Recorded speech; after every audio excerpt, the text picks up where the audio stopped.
Are you about to watch this video and you're not liked and subscribed to it? Like the video, please. Just go down. It's right there. It's right there. I did. I hit it. Have you hit it? Welcome back to Starting Let's Nine. go. Episode 255. The All-Star game is upon us, Dallas. We'll be heading to Denver. Do we know the name of the bar yet? Is that something that we know? I feel like Brothers Bar. The Brothers Bar. Brothers Bar. Yes, it's going down. It's going down, hermano. It's going down. You know what that word means, Jared? Brother. Yeah. Yeah. Los Pollos Hermanos. Oh, the Chicken Brothers. Yes. So we've got a few announcements here. First being we have Yasmani Grandal on the podcast today. White Sox fans rejoice. Also, shout out to my Brew Crew brethren. This interview is conducted by a Brewers fan for Brewers fans. I know White Sox fans will enjoy it as well, but really this is one for you guys back home in Milwaukee. That'll be coming up later in the podcast. Also, check us out on YouTube. Full episodes up on YouTube. We get a bunch of clips from the show. We have the full episodes on the YouTube page. Any content that we're probably going to do in Denver will also end up there and live there. I know I saw some people asking Morning Wood. They were like, that should be in podcast form. I don't know that it's long enough to be in podcast form, but I believe we put that on the YouTube page as well, right? Yeah, and that would mean that I I would have to sustain some sort of level of conversation with Hubs, right? Yeah. At some point. And Can't do that. No. Can't do that. I'd so rather check out the YouTube page, Yasmani Grandal interview coming up. And also, my fucking eyes open. So we had a little discussion the other day about how we were going to handle this, because when we went to the All-Star game in 2019 in Cleveland, Dallas and I were down in the field. We got a bunch of content before the game, and then we went to the game. We kind of just watched the game. We saw the Biebs fulfill his prophecy. That MV Biebs! Put in place here on the Starting Nine podcast, Breakfast with Biebs. We spoke it into existence, him winning the MVP. But I think what we're going to do... how he would win the MVP. Correct. I think what we're going to do this time around is our watch party / I don't think we're going to do a live podcast. There will be a mic set up, so I think we'll probably do like a Q&A for a little bit with the fans. Yeah. It'll be interactive. We'll have some giveaways. When I was talking to you about the like the first half recap and stuff, it wasn't really like a run of show. It was like, hey, maybe we can tee those questions up from the fans. You know what I mean? Yeah. Kind of steering that conversation. We'll so if you guys are there and you got questions about how things gone in the first half, blah, blah, like let's talk about it. Yeah, let's talk about it. That's what it's going to be for. Yeah. So we can also talk about how criminal it is that Chris Bassett isn't going to be in Colorado as of right now. But that's another conversation for a little bit later in this podcast. Yeah, we have some thoughts on some of the All-Star snubs, as well as congratulating some of the guys that did make it. Yes. But yeah, we're going to call it 8 p.m. The game starts when? 7:30? I believe so. Yeah, so we're going to need some time to mosey on over to Brothers Bar. Let's call it 8 o'clock. So if you're going to Denver, or if maybe you were on the fence about going to Denver and you're like, oh, I can't get a ticket to the game. Well, Dallas and I, we're not going to go to the game. We want to hang out with you guys. So we're going to do a little watch party / podcast at Brothers Bar, which is right near Coors Field. And let's have some fun. Come on out. Because I figured watching the game, and Jared, you kind of like laid this out. Watching the game around fans at the bar, probably going to be more exciting in that all-star setting than honestly than being there, because I think you'll be able to have those conversations. You'll be able to like I talked about, like we're going to be throwing some bets down. Like it's going to be a great time in the establishment. I want to be at the home run derby. The derby's going to be we'll be at the ass. derby. We'll be at the derby. Yes. Yeah, I want to put my life on the line at the derby, no doubt. I mean, Coors Field, those things are going to be fucking raining from the sky. But I mean, to the point about when we went to the All-Star game, I mean, you're sitting in your seats, and I mean, we were way up there last time, so it's like you're pretty much designated to the same crowd, and those people, they may or may not be starting nine people. We go to a bar where we're inviting our folks out. I mean, that's going to be a rowdy crowd. We're going to be surrounded by the grounds crew, and so head on down to Coors Field for the All-Star game. Come chill with us, Brothers Bar, 8 p.m. for the whole game. We'll be there. Yeah, I want to make sure that we got to get there for first pitch. I just don't want to miss first pitch. So then you know what that means. We got to hightail it over there. Well, what does that mean? I don't know. We got to fucking get there quickly. Scooters. We need scooters. Scooters. Oh, I mean, Denver's a big scooter city. And I just need to the look we discussed, like, I feel like we just need to roll. Like, that's the all-star look. Like, we're not. Like, we like bring not that out. I mean, don't give me that. As you quaff your fucking hair, don't fucking give me. Yeah. Well, here's the thing, Dallas. You know, I just woke up. Well, I didn't just wake up, but I haven't showered yet today. So I mean, I'm trying to make yesterday's hair work today. You know. I got you. No, I feel you. Is that what happens? You and I end up talking. We have this long, extended conversation, these exchanges, this banter, and then you end up jumping in the shower, sudsing yourself up, thinking of your boy DB. Holla. Yeah. I mean, it does happen sometimes. My best thinking happens in the shower. About me? Is that weird? That's weird. I mean, sometimes you come up. Sometimes you come up in there, for sure. It's good. Yeah, I'm thinking about business ideas, different things we can do for Starting Nine. But that's one of them. That's one of them.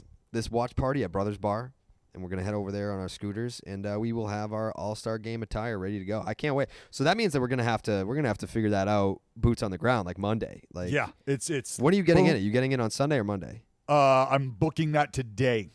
It's getting booked today. So is that a decision that you've yet to make? Sunday or Monday? No, I mean, I'm down to get in a day. Oh, well, actually, I got to check with El Capitan. That would be the wifey.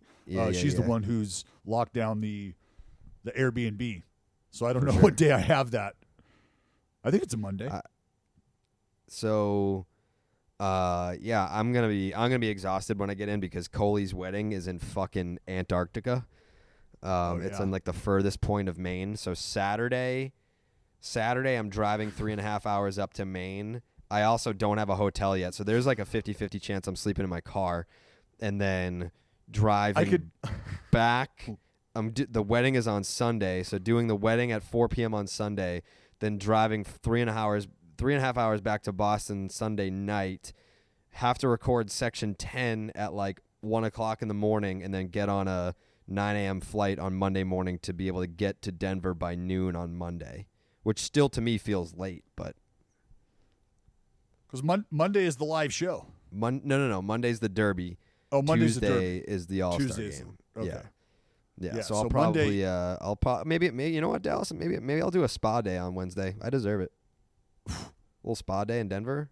I mean, buddy, you've never done the mani-pedi. No, that's where you're wrong. I've gotten not a mani, but I've done a pedi with Ellie Schnitt.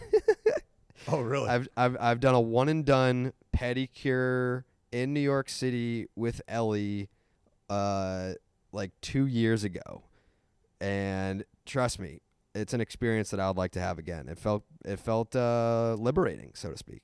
The first time I ever got a manicure was with Esteban Loaiza. Damn. Yeah, he's we don't need not to go getting any those further. right now. That's just Yep. It's too bad. So, just thought I'd throw that out there. Yeah. It's, speaking of criminal, these numbers that I'm looking at for Gerrit Cole, these are a lot of criminal activity. Well, it depends on pertains to Gerrit Cole's numbers. It depends on what do you mean by criminal? Like criminal that they're that bad, or criminal that you feel like the Yankees are getting robbed because criminal that he's now robbing the Yankees. Okay, all right. 7 years, $252 still remaining after this year. All seasons in which he'll be over the age of 30. And we'll get to some more criminal activity as it pertains to the All-Star snubs. Can I just throw this out there right now? Sure, please. Because I know I know where your arrows are headed. I don't have arrows. I'm more just I deal in facts. Gerrit Cole is an elite talent, and I truly believe, or I want to believe, that he's going to be able to adjust. And right now is that learning is scramble mode. Absolutely. Guys, I mean, guys are getting blisters, guys are getting hot spots. I haven't heard that yet. What's that? I haven't heard that yet. And well, it's coming.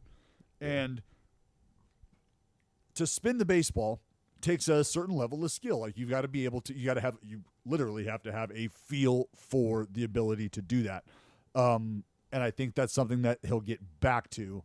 I want to believe he's just too damn good to be this bad without it. He's going to settle in, right? Like we've seen him at his peak with it, and it feels like we're going through that very, very low period without it, and there's got to be a rebound at some point in time. And that's what I think is going to happen eventually. Yeah. But right We'll now, see. fire Right now it's not off good, those guys. numbers, because I know. Like you got. Do you have any of those numbers in front of you by any chance? I do, yeah. I looked at them this morning. I was just curious, making my rounds around baseball, seeing you what the got big that- stories you- were. I was going to say, do you have that cut out hanging on the mirror when you brush your Yeah, I teeth? got it You right just look here. So this was Gerrit Cole. There's two different dates here. There is the date that they actually started checking pitchers, and then there's the date that they sent the memo out. And they sent the memo out, if you recall, Dallas, while we were recording. We were doing an episode of Starting Nine while I believe it was Jeff Passan sent out the tweet that Major League Baseball informed teams that they would be cracking down and that the suspension would be 10 games. And they send out this memo, and Gerrit Cole makes a start against the Tampa Bay Rays that day. So this is the starting point that we're using here. So Gerrit Cole's American League ranks before the sticky substance memo went out. He made 11 starts, had a 1.78 ERA, that was first in the American League, 0.83 whip, that was second, 12.35 strikeouts per nine, that was third, and his 0.64 home runs per 9 innings allowed was fifth. After the memo went out of the 32 qualified starting pitchers over the span, he's made 6 starts. He has a 5.24 ERA, which is 26th. He has a 1.22 whip, which is 19th. The strikeouts per 9 is down to 9.96. That is 9th. And the home runs per 9 innings allowed is 2.62, which is 31st out of 32 qualified starters. Again, these are just the facts. Yeah, he's having trouble keeping it in the yard, Mm-hmm. and without even diving into it. I want to say, Dallas, not to cut you off, I believe that's 10 home runs allowed in those 6 starts since the memo. And I would be very curious as to see on what pitches those home runs are. If Dr. Claw's paying attention, maybe he might be able to gather that info. Yeah, sure. I'm sure you could. I'm just not going gonna. to. I'm not gonna do Not a problem. that. Because what I would, you know what? Fuck. All right, let me go to Baseball Savant here. Let me see if I can get to the. Well, actually, you know what? I'm not even going to waste that time. What you want to figure out, what I would want to figure out here, what I want to look at is, can we look at the vert drop on his fastball, Gerrit Cole's fastball?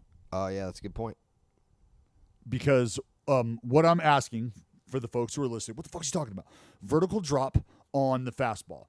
So the higher that number is, not necessarily the better, because that means the fastball is indeed dropping. Like if you have 18 inches of drop or whatever, not as good as a fastball that might only have 12 inches of drop. And why?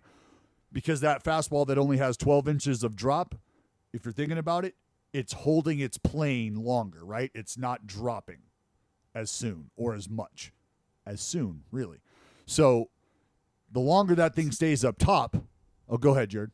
It's 50-50. It's five of them come on hard, and 5 come on soft.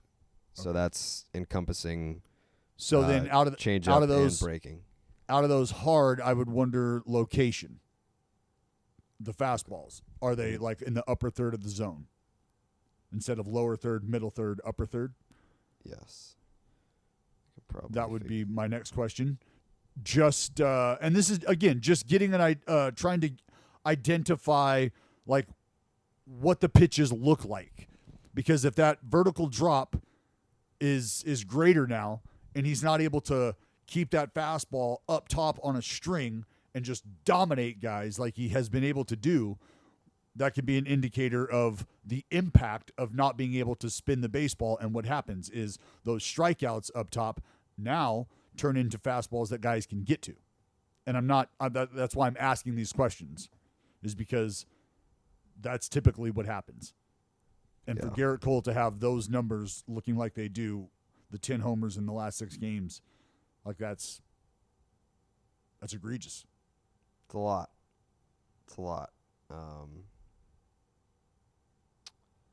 Yeah, it looks like most of these are left out over the plate a little bit. You've got one that was up and in to a lefty, but most of these are right over the heart of the plate. Yeah, just middle. So, like, the idea is, like again, spitting the ball coming out of the hand, like it's probably not on the same plane. Mm-hmm. See, now you got me. I'm going to dive into Gerrit Cole's release point and shit. Like, I'm just going to go. Yeah, go ahead. Go ahead. Take a look. I'm going to go down. Take a look and let us know what you find. But yeah, I mean, it's also bad for Aroldis Chapman. Aroldis Chapman through June 6th. Out of the relievers who have made at least 15 appearances, he made 23 over that span. 43 strikeouts and 23 innings. That's really good. 0.39 ERA, that was first. 0.78 whip, that was fourth. A 16.83 strikeouts per nine, that was first, and he allowed just one home run. But since then, among the 69 relievers with at least 8 appearances, he's made 9 appearances. He has a 22.24 ERA, that is dead last. A 4.06 whip, that is also dead last. And I believe 68th was like not even over 2, so he's far and away the worst.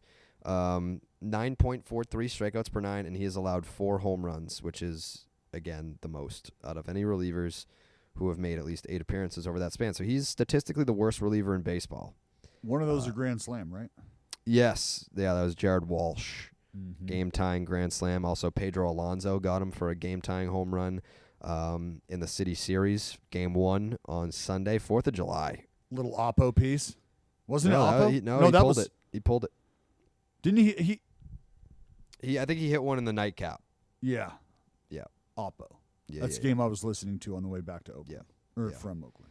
Yeah. Big series for the Mets. I mean, I feel like we've talked about the Mets a lot on this podcast, and I feel like Mets fans feel like we haven't exactly given them their due because I think we've talked more about the strength of the division rather than the performance of the Mets themselves. And, it's fair to say the Mets are a good fucking team.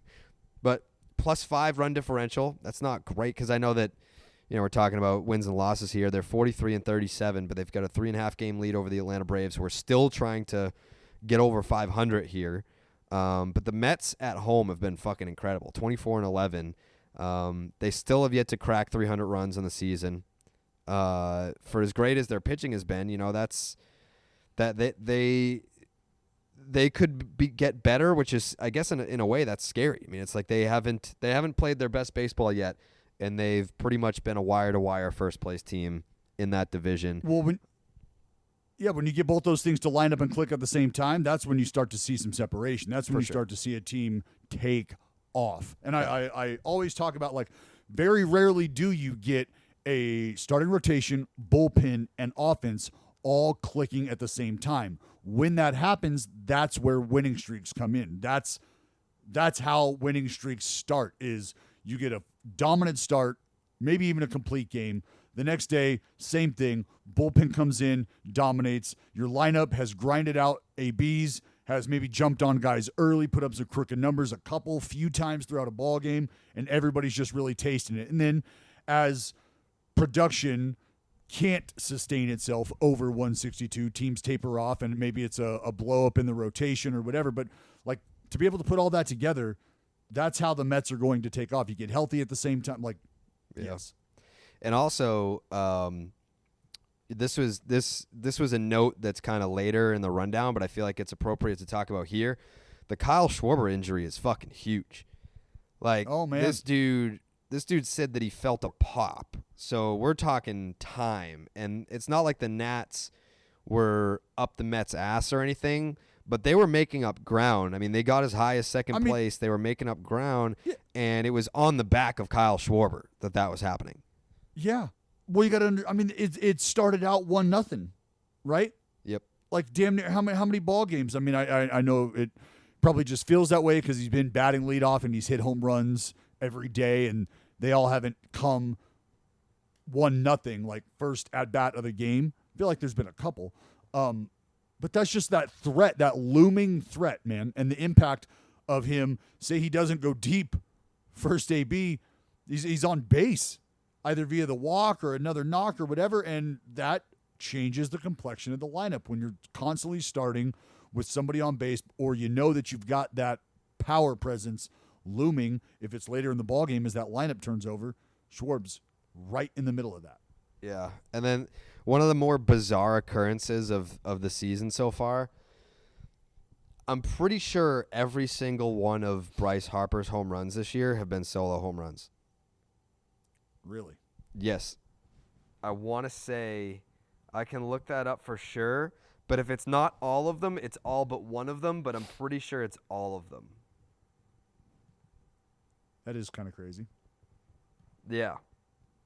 Which is insane. Like, I don't, for a guy that hits a lot of home runs, and he's in a lineup where guys do get on base. How many does he have? He's got to have, what, like 14, 15? I was going to say 16.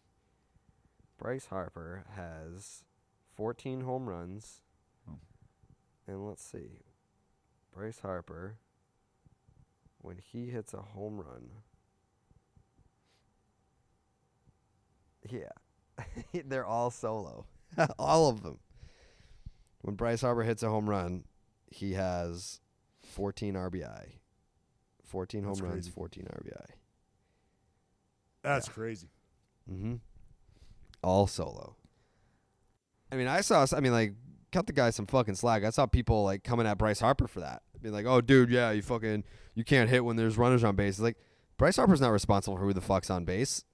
Get on base for the guy. He's not a leadoff hitter. No, but I mean, you have to look at how many ABs he's taken with guys on. Let's see.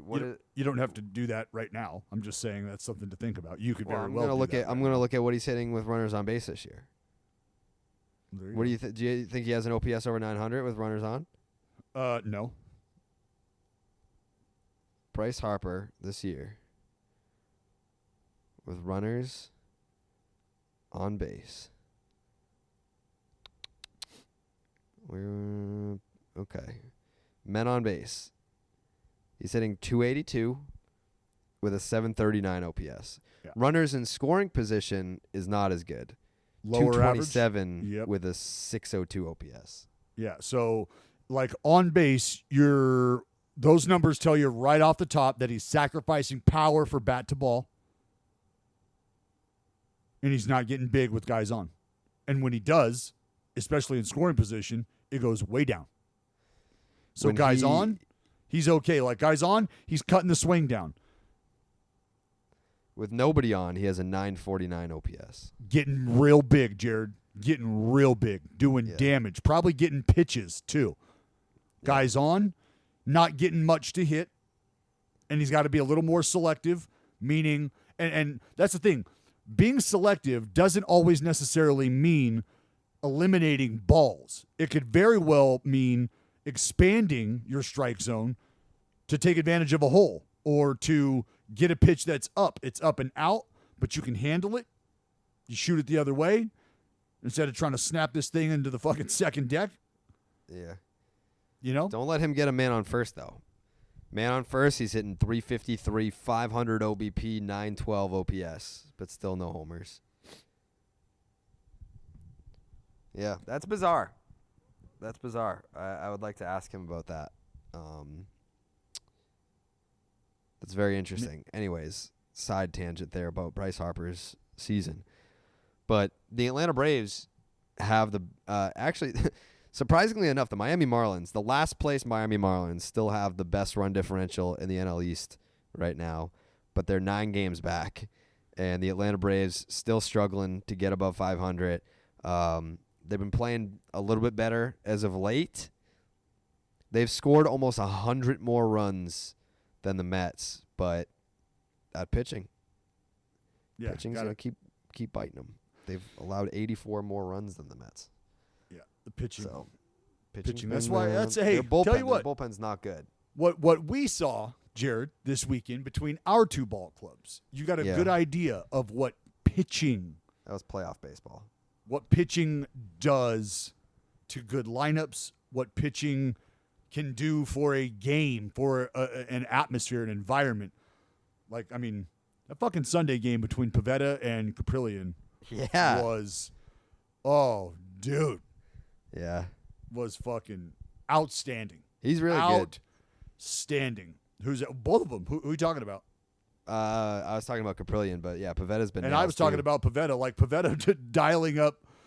Like we were talking about Ed Fosse. He's so good because he'll just say shit that is on his mind. Like it doesn't matter if anybody else is talking now. It's Pivetta dialed up 97, and Kipe was like, "Oh, and there's and Fosse was just like, wow." 97. What is that? We haven't seen that all day. And like it was just kind of like but you could feel him bearing down, in those moments, just dialing it up. Good curveball. It was fun to watch, man. It was really fun to watch. Pavetta's been one of Chaim Bloom's sneaky best moves. Like if you look at what he's done. I mean, I know that when he came over from Philly, Philly's fans were like, good riddance. You look at his numbers in Philly, he pitched there for 4 seasons, a 5.5 ERA, comes to Boston, and they're not dicking him around. They're like, all right, you're in the rotation. We're not going to pitch out of the bullpen. You're a starter here. He's 9-3, a 3.87 in 19 starts.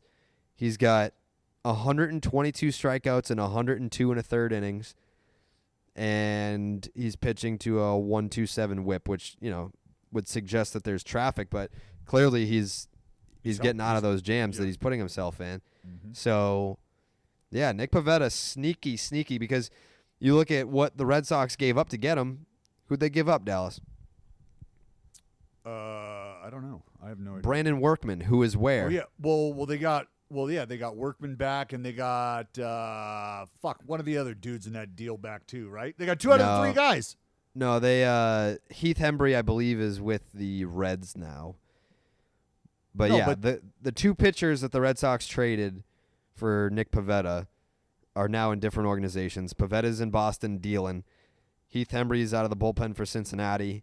And Brandon Workman ended up coming back to the Red Sox, and he's been okay. I thought there was another guy in that deal though. Connor Siebold, who they shut down for the year. The Red Sox shut him down.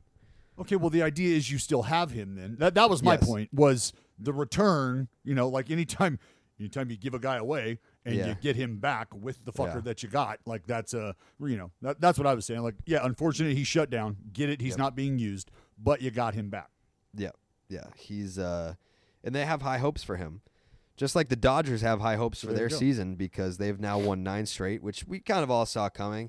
And I tried to make that point. Bull, is there? It feels like there's an attack on the standings in the NL West. I feel like there's been a mild assault on those standings. That's all I'm going to say. We don't have to dive into it, Jared.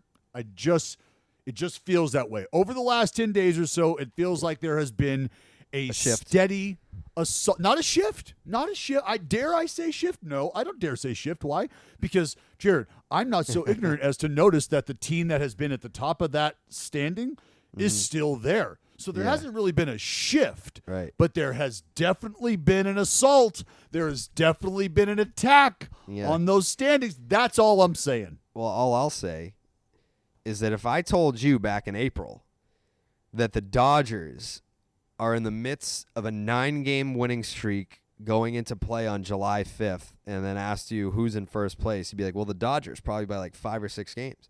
The answer to that question is the San Francisco Giants. They're still in first place. By the skin of their teeth are they in first place. A little 0.5 or a little half gram, a little half sack. They are in first place.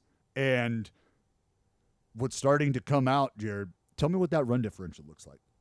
The run differential for the San Francisco Giants is plus 106. All right. And what plus about the run differential for the Dodgers is plus 121. For the so it hasn't always been that way, right? 86. It hasn't always been that way. What? That the Giants were over 100? No, that the Giants had a better run differential than the Dodgers. They don't currently. The Dodgers are 121, Giants are 106. So what I mean to say is the Giants have, I think, for a while had a better run differential than the Dodgers. Yeah, I think. And it hasn't always been this way, where the Dodgers now have the better run differential. Correct. Yes. Mm-hmm. So now we're starting to see that shift, which, I think the Giants defenders out there were never really saying it's division or bust. I think that those people were kind of just saying, hey, can you at least acknowledge the season that we're having? And, I'm happy to do that on this podcast. I know some people aren't as happy to do that, but, there are people out there who would love to acknowledge the success that the San Francisco Giants have had. And I won't name any names, Dallas. I'm not going to name any names here. But there seems to be some San Francisco Giants players now that are outright refusing to come on this podcast unless you are not a part of the interview. And to that, I said, you know what, Player X, I'm happy to accommodate you. We would love to have you on the podcast as a representative of the San Francisco Giants because it's a great story. This player, I mean, trust me, it's not like a Nat situation where there's one guy carrying the load. There's lots of guys carrying the load for the Giants. So I mean, even saying that this guy has been a key contributor this year doesn't even really narrow it down to 5 or 6. There's no, been but key you know what? contributors. Let me ask you. How's the contributions been going lately? Some things are out of our control. Our control, like your and I control, or Like in life. Like in life, all of For us sure. as human beings, there are things that we would hope to control that sometimes we have no control over. And in this particular situation, this individual doesn't have control over his particular situation at the time. if if you were thinking about what I had outlined early on in my statement, Yep. surrounding the San Francisco Giants, Sure. would this individual fall under that umbrella? Yes.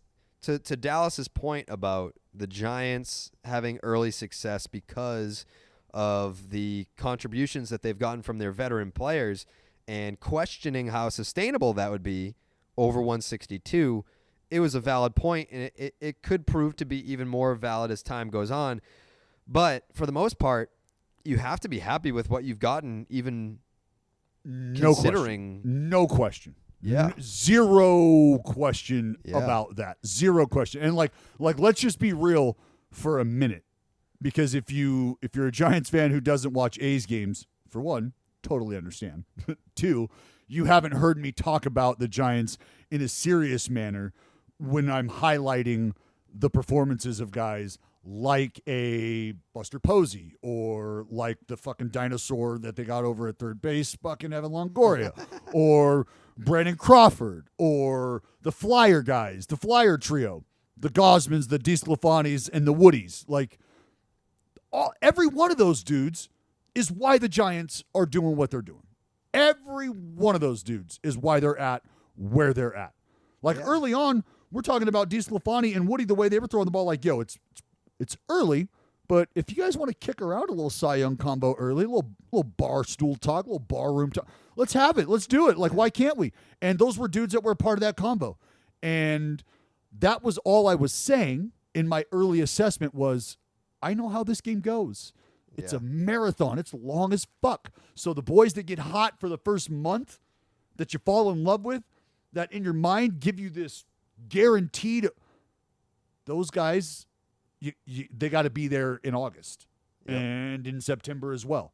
And in order to get them there, there's going to be times throughout the regular season, through that middle chunk there, where they're not going to be able to be on the field because they're a little older and the grind affects them a little differently. So that's all I was saying. And now here we are. Yeah. Dallas, what would you say our accountability rating is on starting nine? How accountable would you say we are? 100%. All right, then it's time to be accountable. We did a bad job last podcast. Why is that? We did an entire episode going into a weekend where the Red Sox were playing the A's, and not only that, but the Brewers were playing the Pirates, and we didn't even highlight that. Like, we were going head-to-head twice in the same weekend, and we didn't. Like, obviously, we talked about Red Sox A's, but I did not realize that the Brew Crew had the Pirates up next, and that seems like a massive oversight by us. I think that's fair. Fair. I'll say this. I tried to reach out to you after game 2. Saturday night? I did.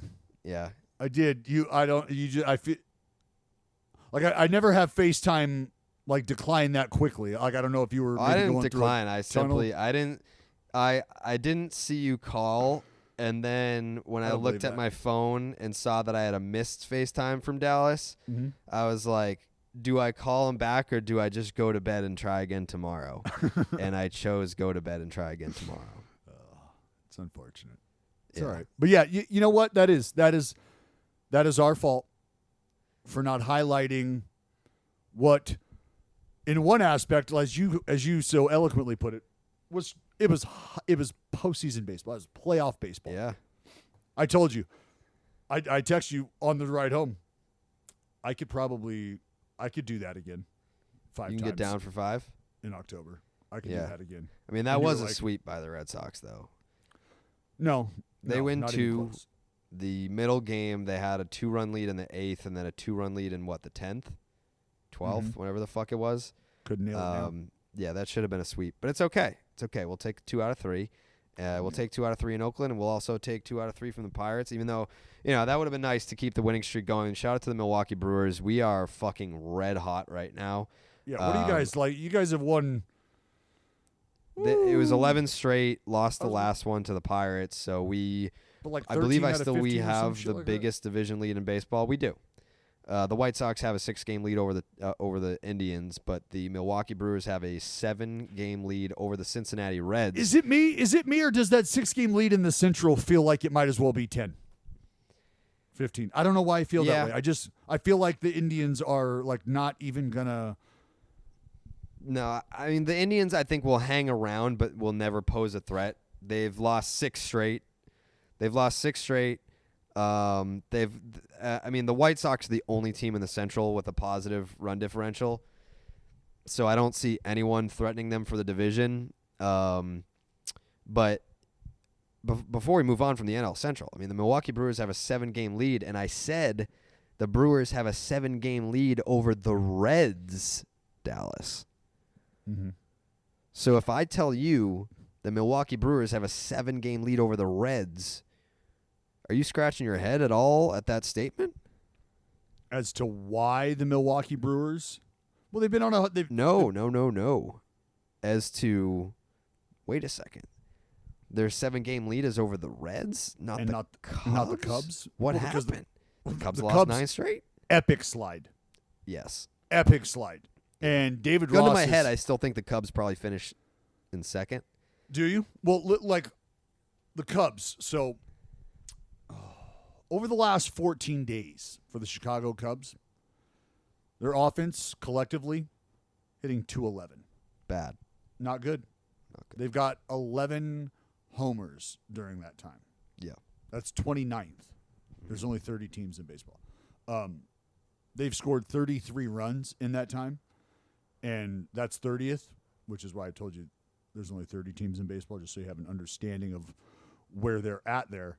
Their bullpen ERA during this time, Jared, 6.42. That's not going to get it done. No, it's not ideal. And then the biggest part of that is the strand rate. Left on base, 59%. So they're only stranding about half their runners, little over half. That's not great either. That's actually 29th out of the 30 Major League Baseball teams that I've told you about. We didn't really hit on this, but I'm curious what your thoughts are as it pertains to this situation specifically, and also when it happens in general. Because I mean, I don't know that it would happen with the Oakland A's, but I can't really see Bomel doing this. Maybe he would, but when David Ross removed Javi Baez from the game for forgetting how many outs there were, getting doubled off when I think he thought there were 2 outs and he was like rounding second, he got doubled off, I believe, at first base. As a manager, does that really, like, when you remove a player like Javi Baez from the game when you're not in the playoff picture, like if you're not in a situation where if the season ended today, we're in, like, we need to win every game that we can. If you're a guy on that team and you're busting your ass trying to win every single game so that you can make the postseason, and then you see one of the best players on the team removed because they forgot how many outs there were, are you like, okay, like, we get it, that you have to know how many outs there are and you have to discipline guys who don't, or are you like, come on, man, like you can have a talk with them in the dugout, but like, we're trying to win fucking games and we need this guy? So it's a combination of the two, Jared. The problem, I don't want to say the problem because it's not a problem and we don't know what's going on. But for Ross, you got to understand where he's at in his managerial career, still very early on. He's trying to maintain a level of control as well as cultivate, create, and maintain culture in the clubhouse. And he has to do that by disciplining guys, whether it's the right time or not. This is from a leadership perspective, because being able to maintain control in a clubhouse is ultimately what keeps you around or sees the door open for you and you exiting, is when you've lost control, when you've lost all feel for that room. And so Javi Baez, being the player he is on that team and for that team, and being sort of an icon in the organization for the young guys to look up to, when you get to the big leagues, this is how it goes, whether or not you're Javi Baez. That's the message that David Ross is sending. And to the point of a guy in the clubhouse, a player, a teammate, yeah, you're thinking, fuck, man. We're trying to scrap some shit together here. Like, we don't need this dude not getting ABs. And he's not been performing well. And so maybe it's a combination of, hey, I get it that you're not producing and you're not happy about that. But let me tell you what. You can make plays out there for us. You can do a lot of things for us. And just giving us an extra out is one of those things by knowing what's going on. So don't check out on me here because it's not happening for you at the dish, all right? And that's another message he's trying to send to Javi, because he's going to need Javi to have the ability to send that message himself in August, in September.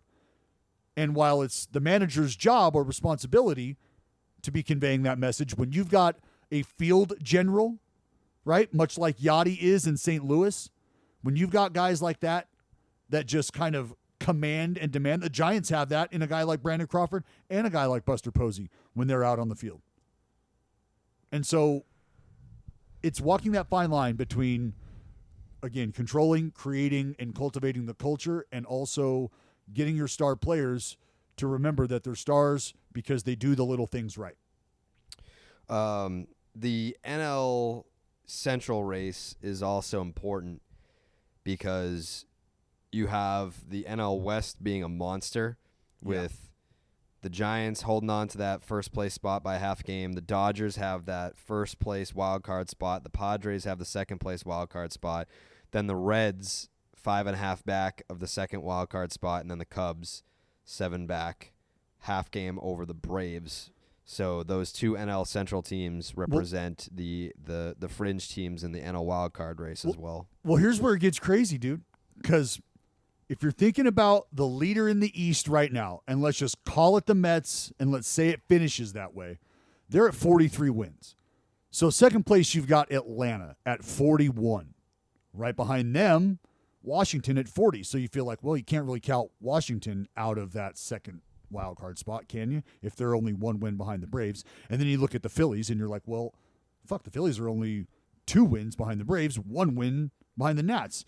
So can we really count Philly out? And then you go to the Central, like you're talking about, and you've got Milwaukee, chalk that up.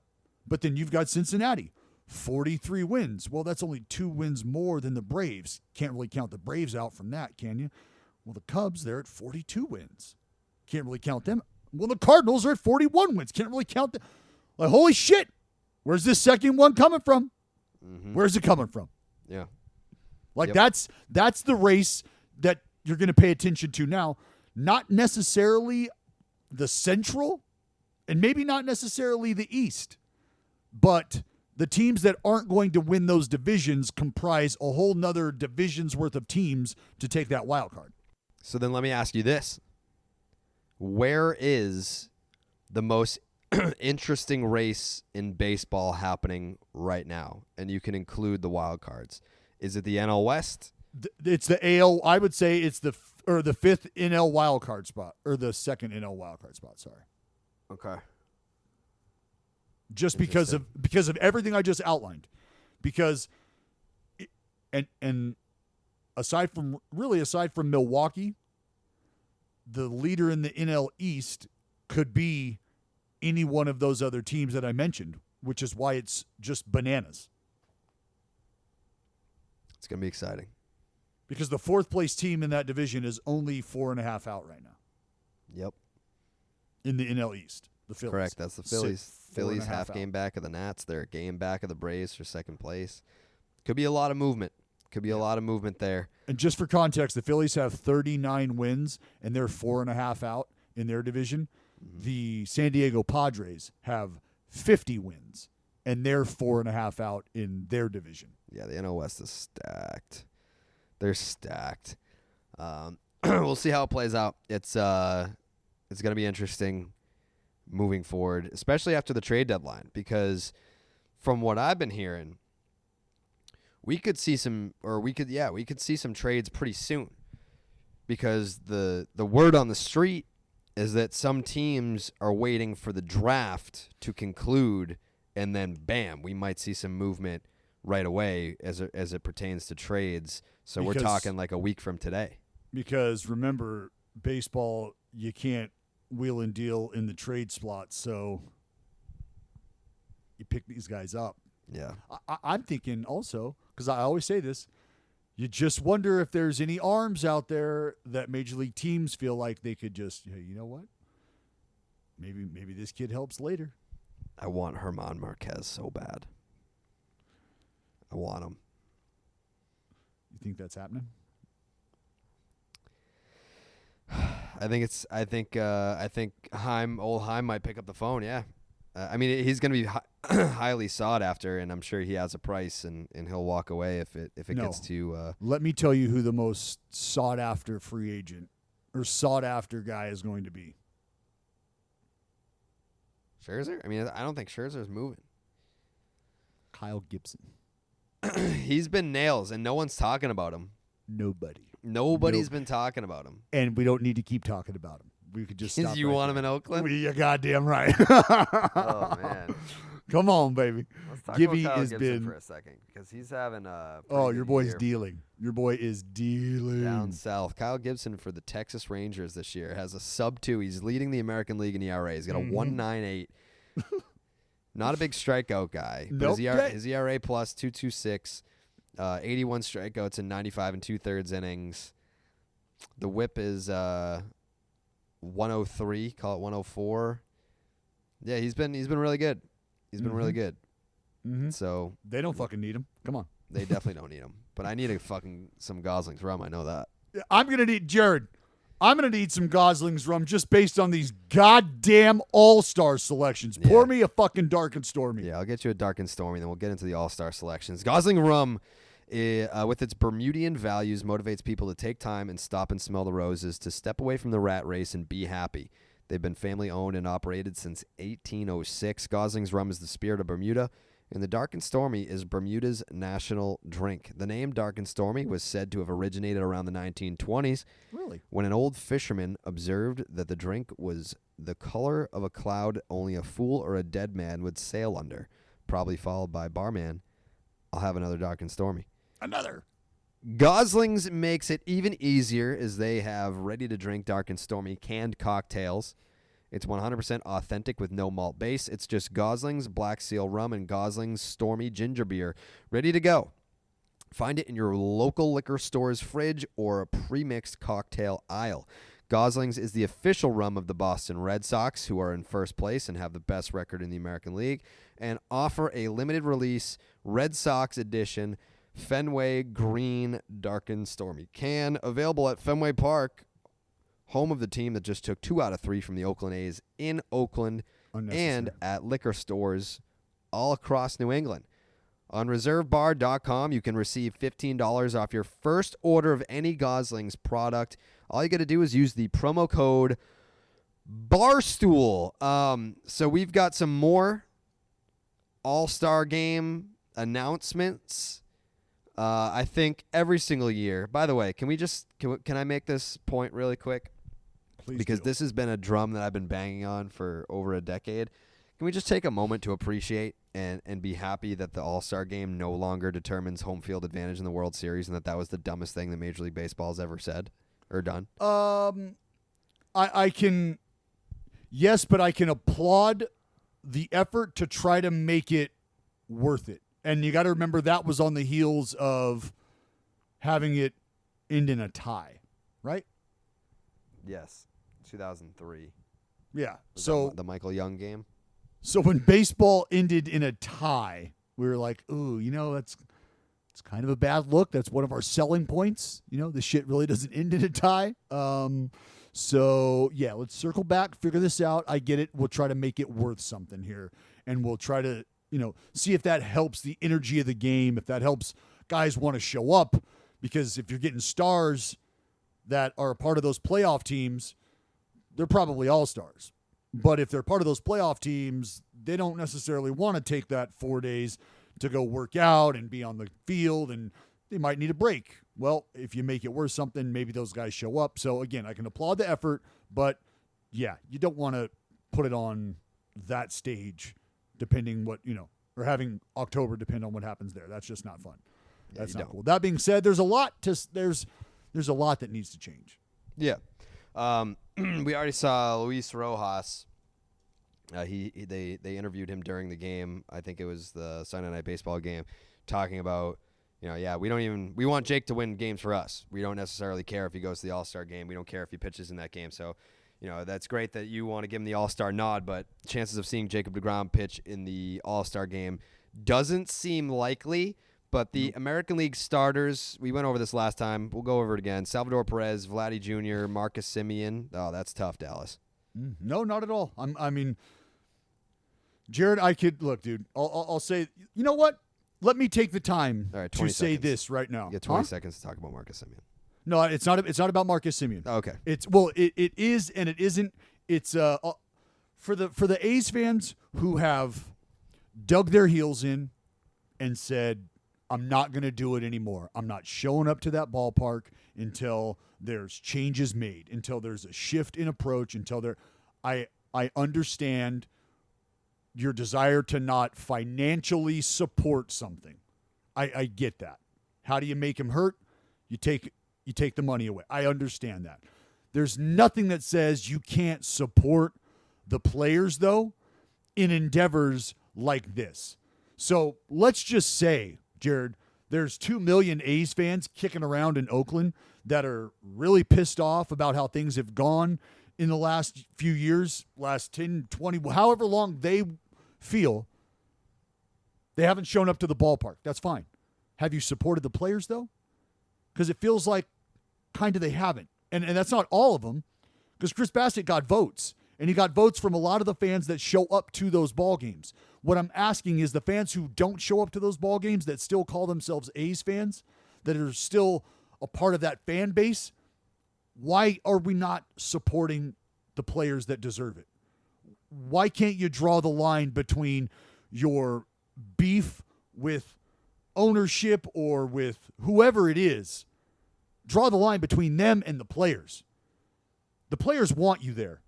But they also understand that you've got beef. That's fine. But when you have an opportunity to help these guys, to bolster these guys, to put them on the big stage, they need your fucking help. They need your help. And it hurts. Because what Marcus Semien going to Toronto and performing the way he did, again, the way he's performed before in Oakland, he's the fucking starter. This dude got MVP votes wearing green and gold. Second place. All right? Chris Bassett has become an ace.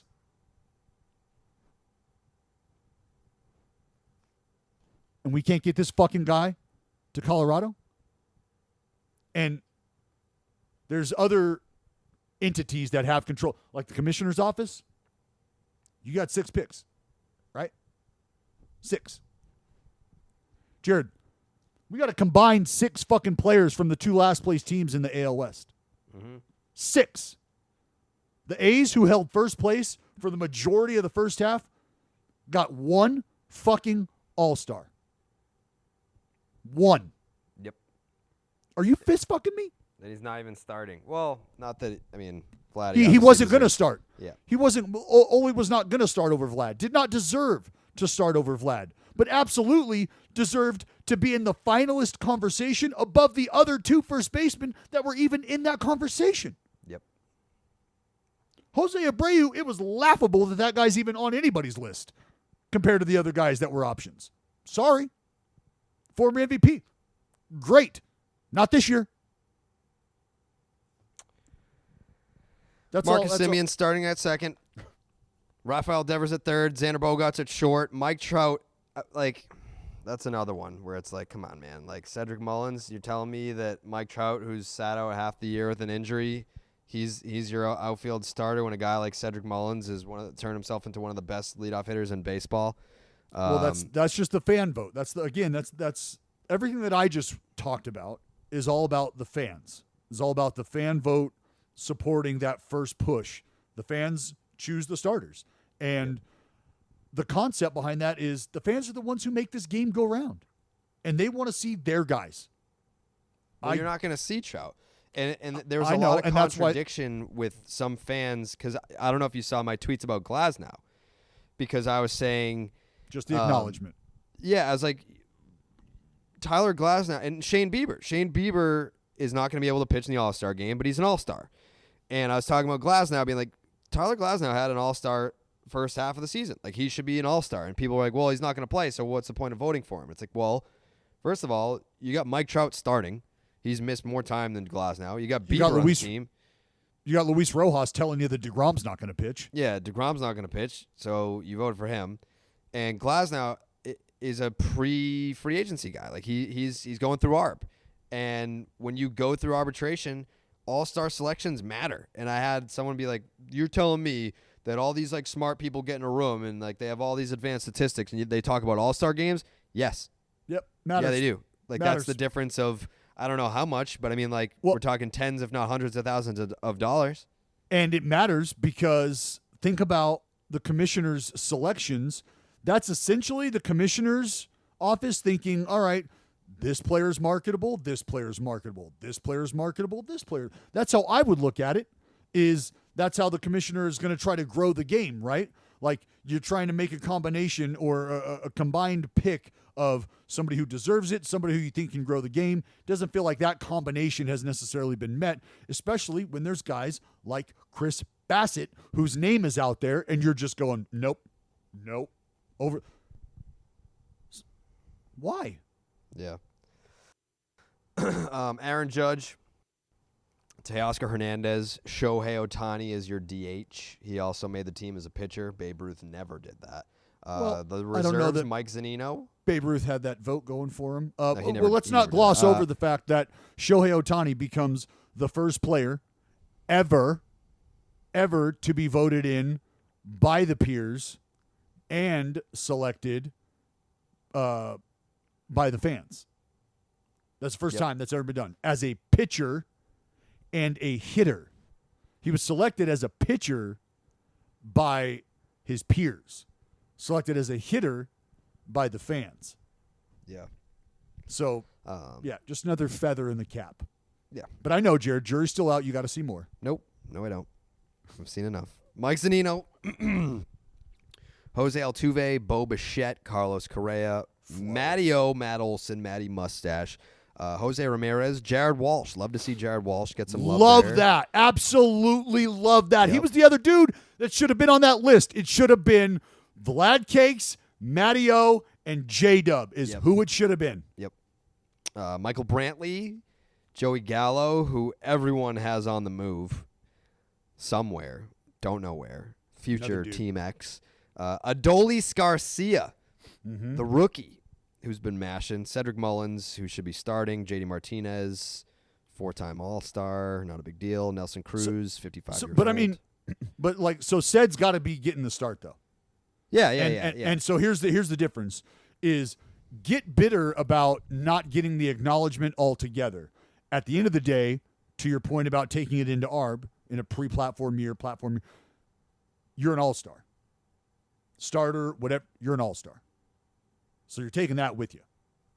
So as much as like the hype around being voted as the initial starter would be great, you're an all-star. Cedric Mullins is an all-star. And he's going to start. I would like to think he's going to start in center field for the American League. You better. And, You better. And if that happens, Jared, you want to know who Cedric Mullins is? Who? He's an all-star game starter. Yeah. That's who it is. Shane Bieber, who will not be able to pitch. Gerrit Cole, who we mentioned is bad. Nathan Eovaldi, congratulations, first-time All-Star. Nasty Nate making the team. Kyle Gibson, future athletic. I don't know. Love seeing Kikuchi. That can't be the Mariners' only All-Star, right? No, is it? Is it? It is. Wow. And guess what, Jared? This is how bad it is.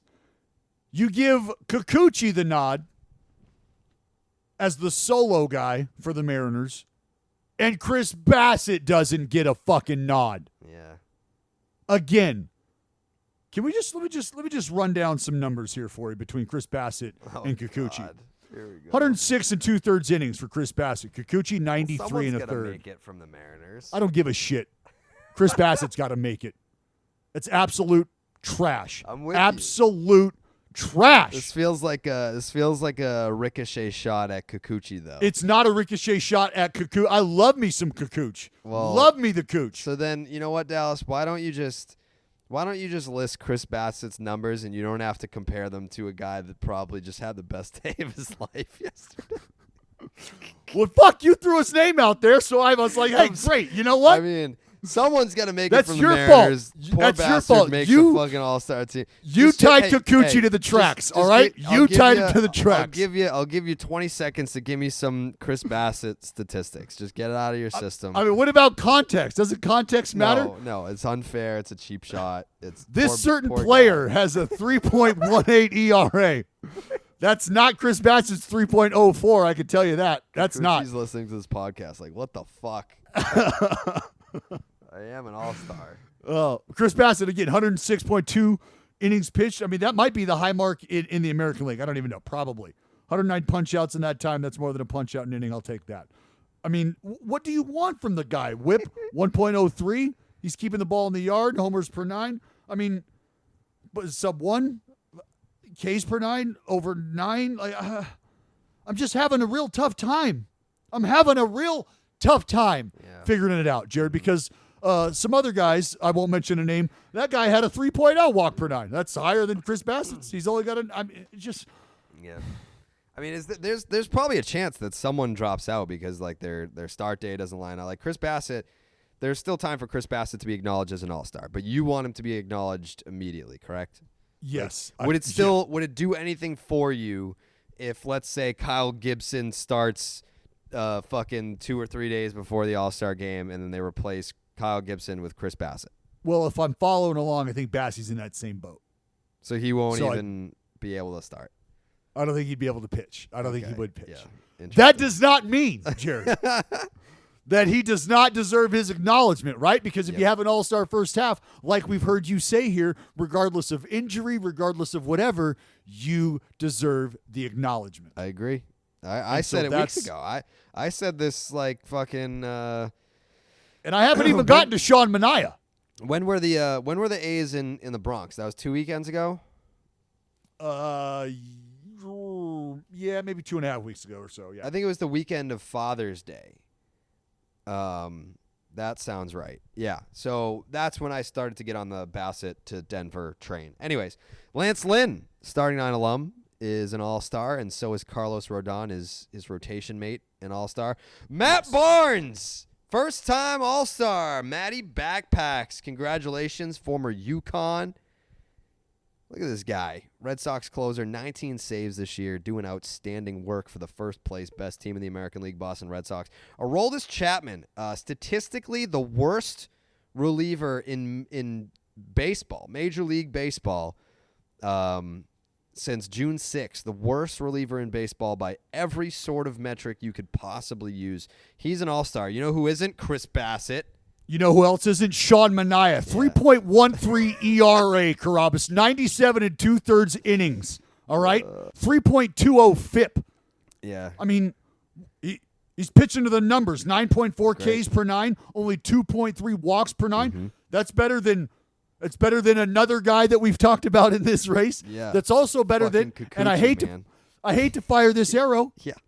But Chris Bassett and Sean Manaea should both be getting love before my man MVP. Yeah. Well, I mean, that's just facts. Those are just facts. Yeah. Yeah. Why? Why is it not at happening? Least the green and gold got some love here because Liam Hendricks is going to Denver. Dick. He's having a great fucking year. Unfucking necessary. Yeah, coming out of the bullpen, throwing smoke, saving games. Think about that. The A's technically should have 1, 2, 3, 4, 5 All-Stars. Could have 5 All-Stars. We got 1. We got 1. 1. Get out of here. Oh. It's all right. No, it's not. It's not all right, and I'm a whiny little bitch. You know what? When it's all said and done, I think Bassett makes it. Yeah, I think Bassey will also make it. That's all right. Yeah, I think whether or not Sean pitches. Manaea makes it, I don't think Manouche is going to get the love. That's okay. Whatever. I mean, what's not okay? I don't want to be on the record as saying it's okay. Yeah, it's not okay. It's not okay. But I've had a front row seat, Jared, for their entire run this season, and I wish I had a front row seat for their All-Star bid. We're going to have a seat, though, for Matt Olson's potential home run derby participation. Who knows? Who knows? Cool. But there's still 3 spots available for the home run derby, I believe. And you would not be disappointed with a Matt Olson derby showing. No.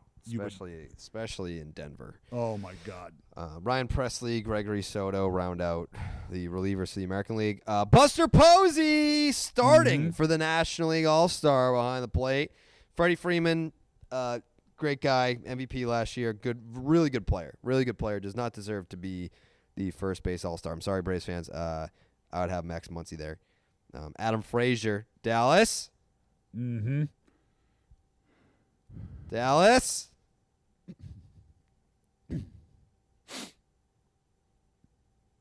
Raise it! Raise it for Frazier! Let's go!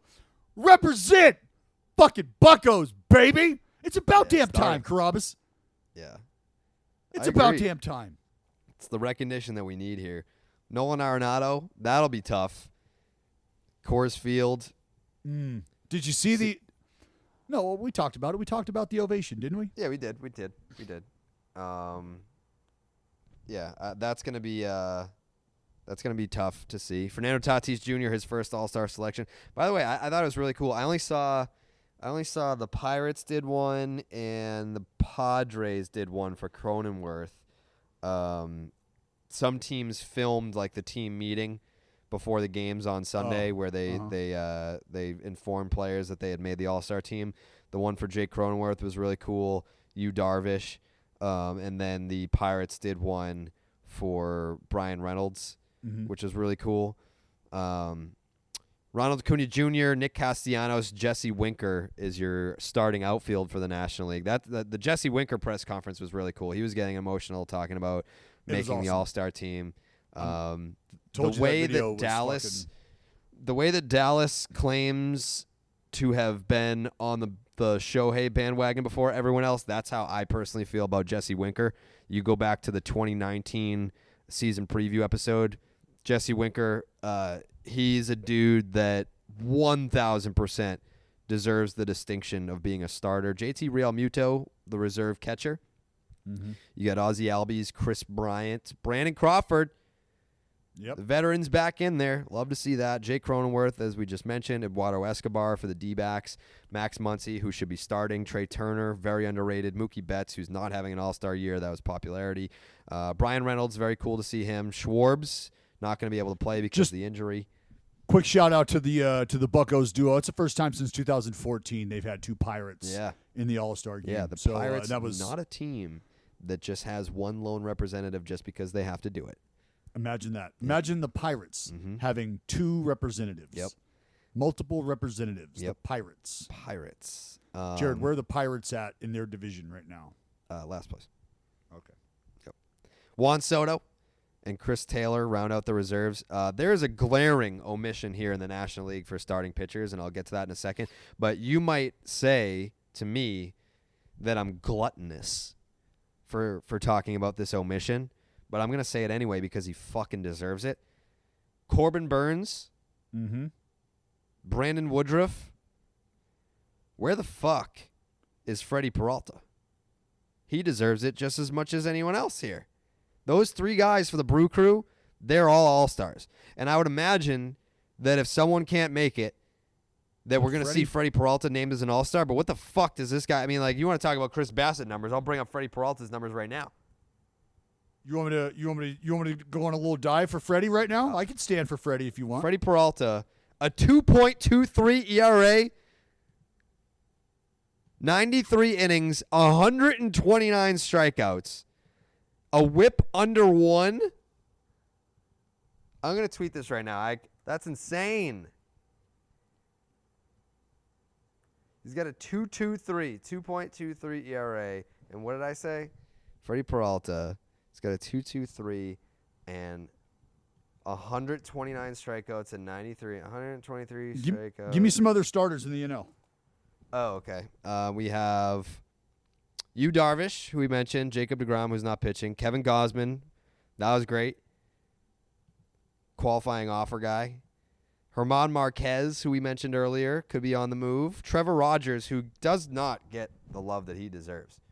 Trevor Rogers, I don't know if it's probably the market, but Trevor Rogers is a dude that we get yelled at all the time for not talking about enough. I mean, we mention him here and there, but for Dallas being the give me the lefty guy, Trevor Rogers has made 16 starts this year, has a 2.14, 110 strikeouts, and 92 in a third innings. He's been in a whip around 1, a little bit above. So Freddie Peralta's been better, and he's not an all-star. But I get that you're gonna send the whole fucking Brewers rotation to Denver. Well, yeah. If they deserve it. They do. If they deserve it. They do. They do deserve That's the thing. All right. Yeah. Peralta stacks up. Yeah. Peralta stacks up. But I think it's T-Raj. T-Raj got the love though, didn't he? Yeah, but I mean, like I'm not saying that Freddie should be in over Trevor Rogers. They both 1,000% deserve to be there. Like who are you taking? I mean, I don't know who you'd take out. Like I'm not gonna sit here and say that. I'm not saying that you should like one person deserves to be out. I'm just saying Freddie Peralta deserves to be let me give you these 4: Yu Darvish, Kevin Gausman, Freddie Peralta, Trevor Rogers. Who do you take out to put Freddie in? I feel like there's only one answer there. Is he's having a better year than Darvish? Mm-hmm. Yu Darvish right now, he's got a 2.65. I mean, like 2.65, 123 strikeouts and 102 innings.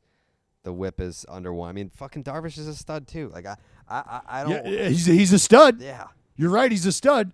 But Freddie Peralta has 93 innings under his belt and 129 strikeouts. Yeah.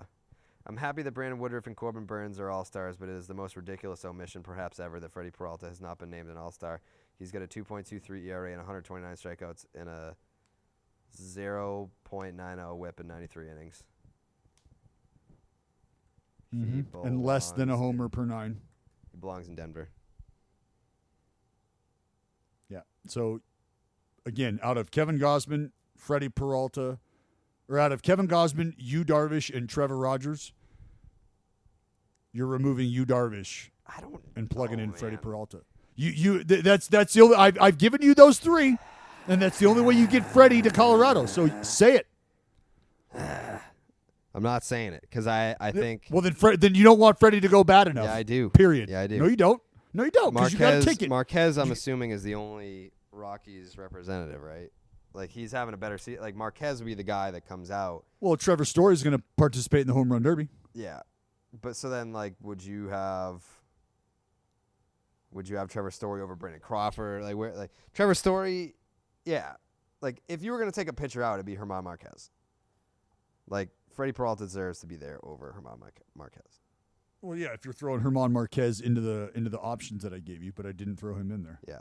Also, we haven't even mentioned one of the most egregious omissions for starting pitchers in the National League. That would be Max Scherzer, who has how many fucking Cy Youngs in his trophy case and probably is having one of his best starts to a season ever this year. Max Scherzer has a 2.10 ERA, 127 strikeouts in 94 and a third innings, and a whip of 0.85. And he's a 3-time Cy Young Award winner. He's having. It sucks that he's got to share a league with fucking Jacob DeGrom. But Max Scherzer is having one of the best starts to a season that he's ever had in his career, and he is 36 years old. Good for Max. Good for Max. What about Walker Buehler? Is he going? No. Is he not going? No. Walker Buehler. He has a 2.35, 101 strikeouts and 103 and a third innings. The whip of 0.90. I mean, he's having an all-star worthy season, but I would say out of the guys that we've mentioned as omissions, he would be third behind Freddie Peralta and Max Scherzer. But still deserves to be there, 1,000%. Still deserves to go, yeah, but third on the list. Yeah. It's just unfortunate that you don't want Freddie to go that bad. No, I want him to go. I'm taking out. That bad Marquez. is what I meant. You want him to go. You just don't want him to go that bad. I'm not taking out you. I don't know how you can't. Like, if I gave you those three, like, there's just no way you look at that and say that, like you know what? What? Oh, no. Brewers fans, listen up. Gerrit, are you telling me right now that you're taking Yu Darvish's campaign over this first half over that of Freddie Peralta? No. Taiwan is that what Walker you're telling me? Well. Nope. Taiwan Walker. Is that what you're? Well. Hey, no. Quit throwing out other names there, Gerrit. Stop. Do you have the balls, Gerrit? Do you have the fucking balls right now to tell me that you would rather have Yu Darvish and his production wearing a Brewers uniform right now based on the numbers than Freddie Peralta's production? No. You got the balls to tell me that? No, I don't. Nope. No, so that you do have the balls to take Yu Darvish out of the All-Star game and put Freddie Peralta in. Because if you don't have the balls to do that, then you just don't want him to go that bad. Right. You want him to go bad. You don't want him to go that bad. I think what I'm saying here is that there is another guy that is going, that's a starting pitcher, that you could remove. Weasel. That you could remove, and that's German Marquez. Freddie Peralta's having a better season than German Marquez, so you make that flip. Because you deserves to go. You deserves to go. Scherzer deserves to go. And your boy, Taiwan Walker. Yeah, he got snubbed. That's a fucking snub. Yeah, I mean, but also I would put him fourth on the list. He's only thrown 85 innings. So that I think as we whittle our way down this list here, it's fair to say that there's a lot of guys that absolutely are deserving of all-star recognition. What's great, though, is that they haven't had that good of a year. And what do I mean by that is we're seeing some really good baseball. We're seeing some really good performances. So it's cool to have like three guys, a list of four guys that we feel like are getting hosed, but then being able to look at numbers and for the most part, select the guys who should absolutely be there. For the most part. Right, Jared? For the most part. Yeah. I mean, you want to talk about egregious omissions. I know that you're fired up about Chris Bassett, but fucking Freddie Peralta, Max Scherzer, Walker Buehler, Taiwan Walker, those guys got fucked. Hosed. But yeah, shout out to Trevor Rogers, Zach Wheeler, and then you get to the relievers. Josh Hader. See, that's the thing. Like we can't send everybody. I mean, like the Brewers are stacked. Josh Hader, Craig Kimbrell, the resurgence of Craig Kimbrell. Everyone kind of wrote Who's him more off deserving dead. though? Freddie Peralta or Josh Hader? I haven't looked at Hader's numbers recently, but I'm sure they're fucking stupid like they always are. Josh Hader, like let's just guess what his strikeouts per nine is. It's like basically a career high. I'm gonna say 17. It's 15.2. His career strikeouts per nine is 15.3. So his career best was 2019, 16.4. In 18, it was 15.8, but he's 15.2 this year, which is up from last year. He has thrown 32 and 2/3 innings. He has 55 strikeouts, and his ERA is 0.55. The WHIP is 0.74. Dominance. Hater. Dominance. Haterade. The Brewers are so fucking good.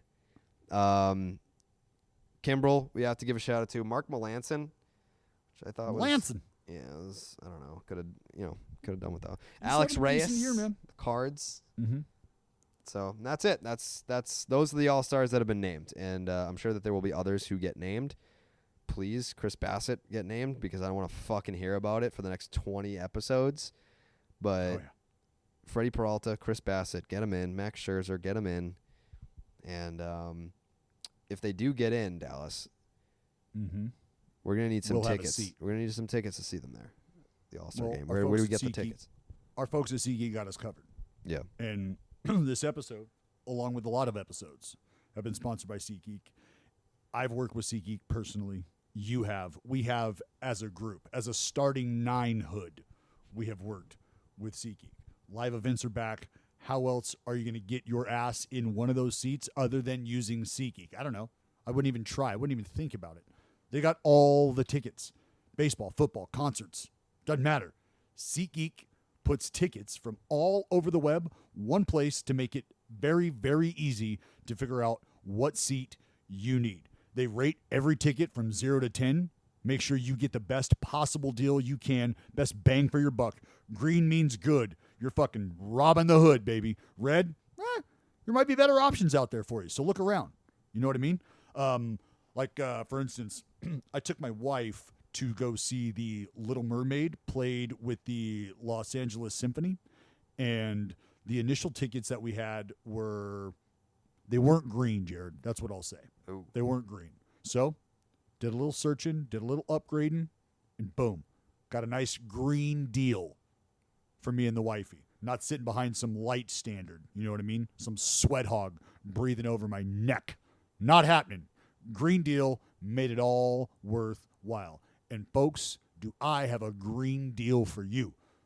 Use code STARTING right now. That's going to get you $20 off your first order. That's $20 off with the promo code STARTING. So download SeatGeek, click the Me tab, enter code STARTING right there, and that's going to knock $20 off your first order of whatever tickets you're buying to go see whatever shindig you're getting down at. Sound good? Enjoy that. Again, promo code STARTING in the Me tab.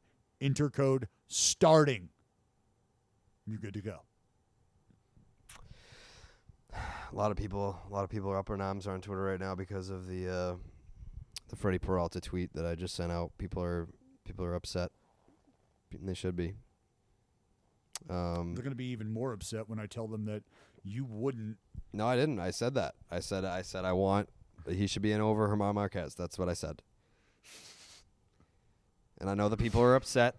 Probably the people that are listening right now are upset about this. And you know what? As a treat to make it up to you, I'm sorry that I upset you. Here is our interview with Yasmani Grandal. All right, we are here with Yasmani Grandal, who I'm just going to say it right now. I've already crowned you on Twitter. I don't know if you know this about yourself, but you're the king of the bat drop.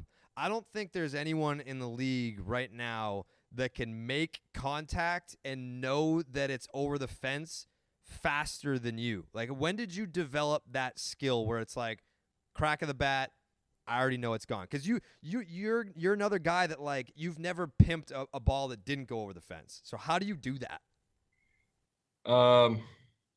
You're not the first guy to ask me that, and I've had a few guys that have told me that, and it's like, it's amazing because every time you drop the bat, it's a home run, and I've never seen that happen.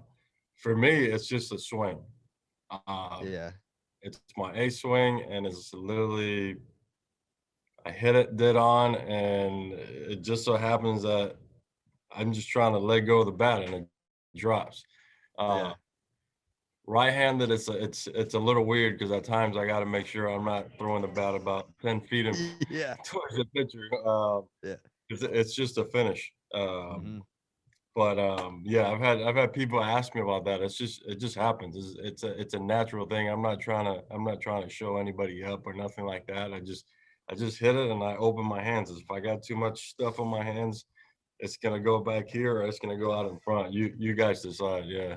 Yeah, yeah. By the way, get out and vote for Yasmani Grandal. We got to get him to the All-Star game. If you make it to the All-Star game this year, that'll be your third All-Star appearance, and it'll be with 3 different teams.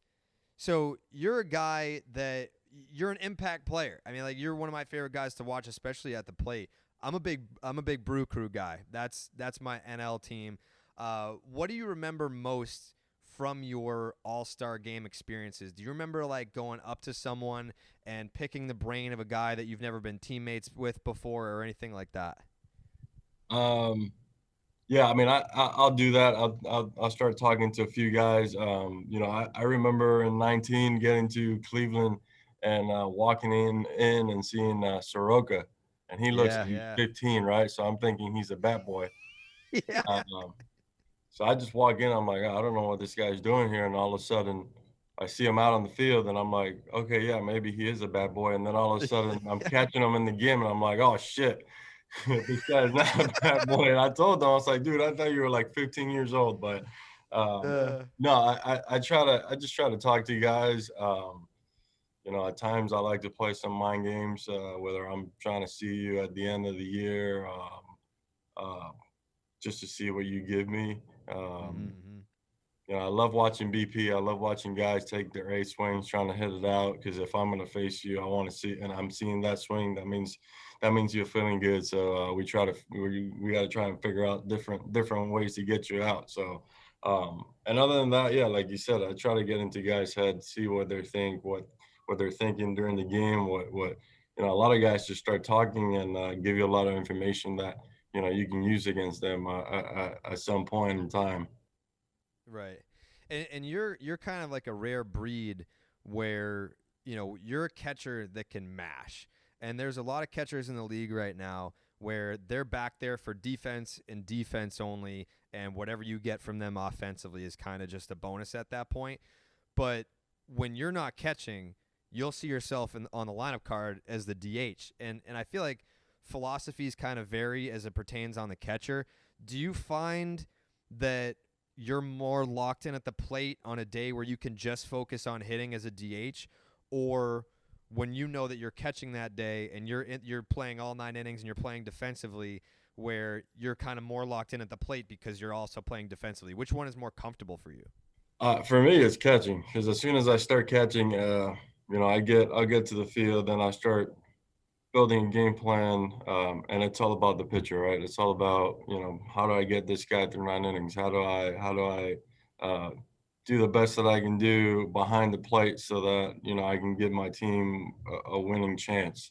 Uh, and then the hitting is going to come, however.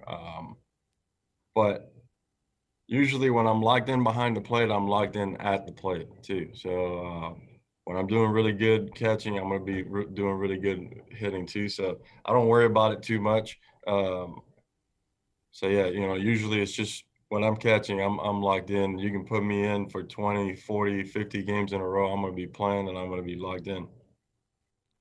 So have you officially hit the 10-year service time yet? No, I So think you've got 10 years in the big leagues, but you haven't hit 10 full service time years, right, right? right. I haven't. I got 10 seasons, but I think it's like 9.5 or close, getting closer to 10. So either way, I mean, like you've been in the league for a good chunk of time now. Who's one guy, and it doesn't have to be a pitcher that you've caught or a teammate of yours, just, you know, from sitting in the dugout, maybe as a DH that day.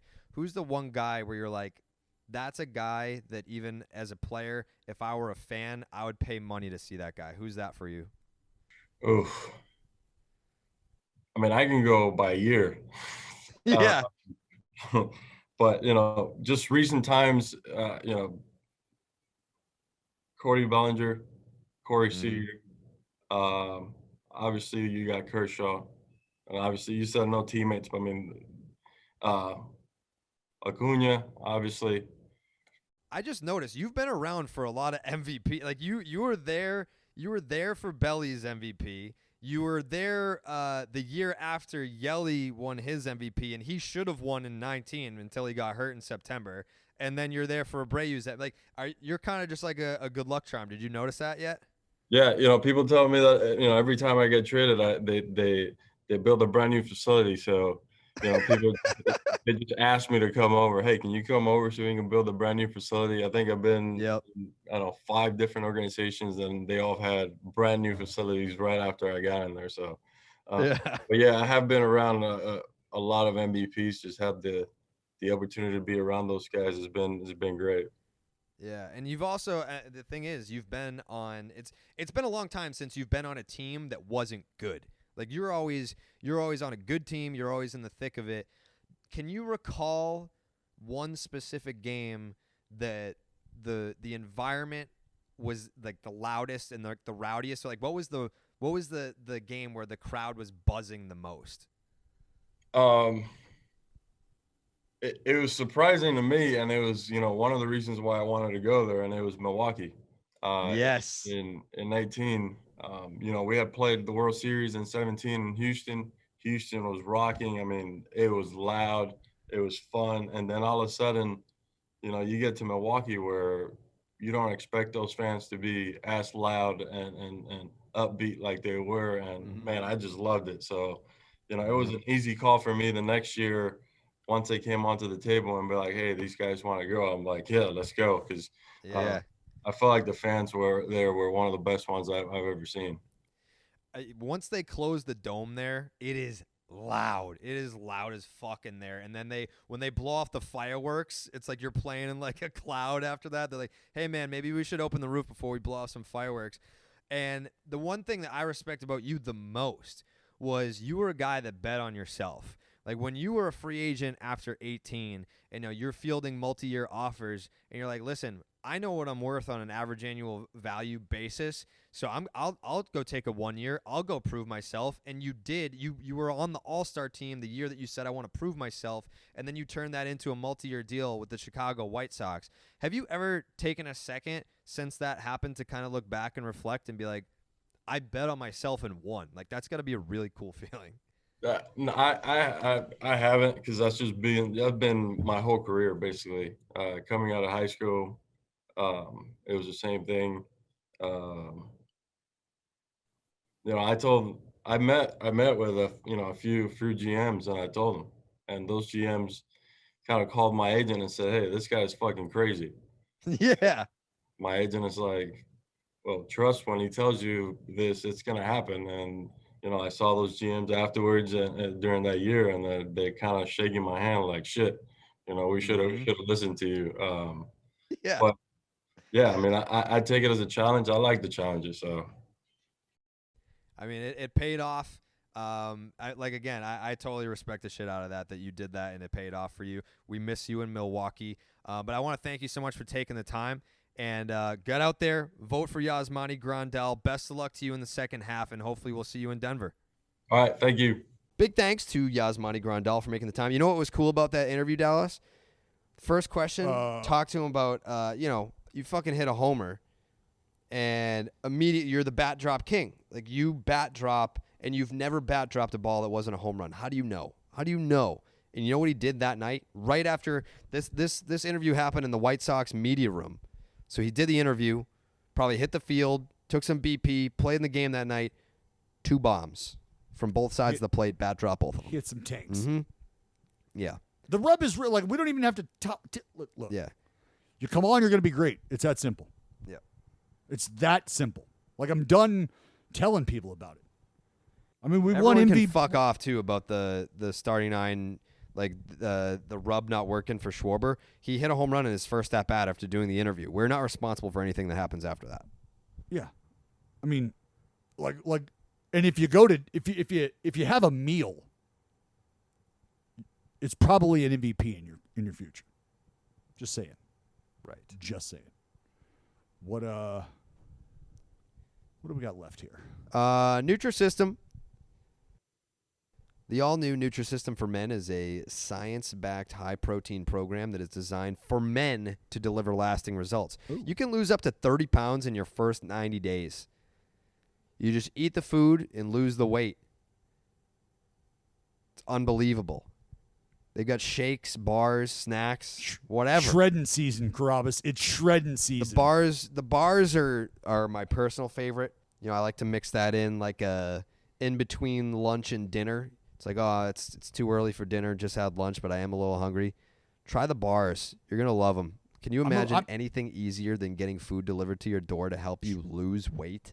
Wow. No. How many people trying to lose weight and it's all you got to do is just eat these Nutrisystem meals? It's unbelievable.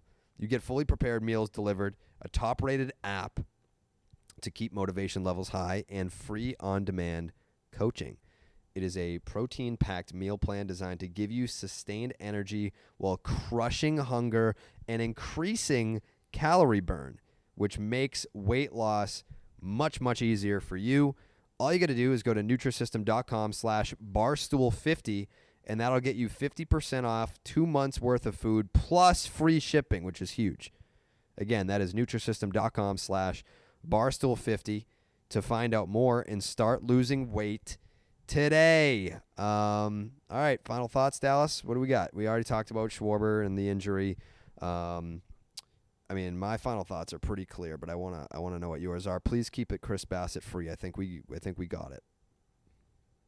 Are you prepared to tell San Diego Padres fans that nuts on a chopping block, you're taking Freddie Peralta to the over you, All-Star game? Darvish? Over you, Darvish. Are you prepared to tell Padres fans that? I think Padres fans, if you're well versed in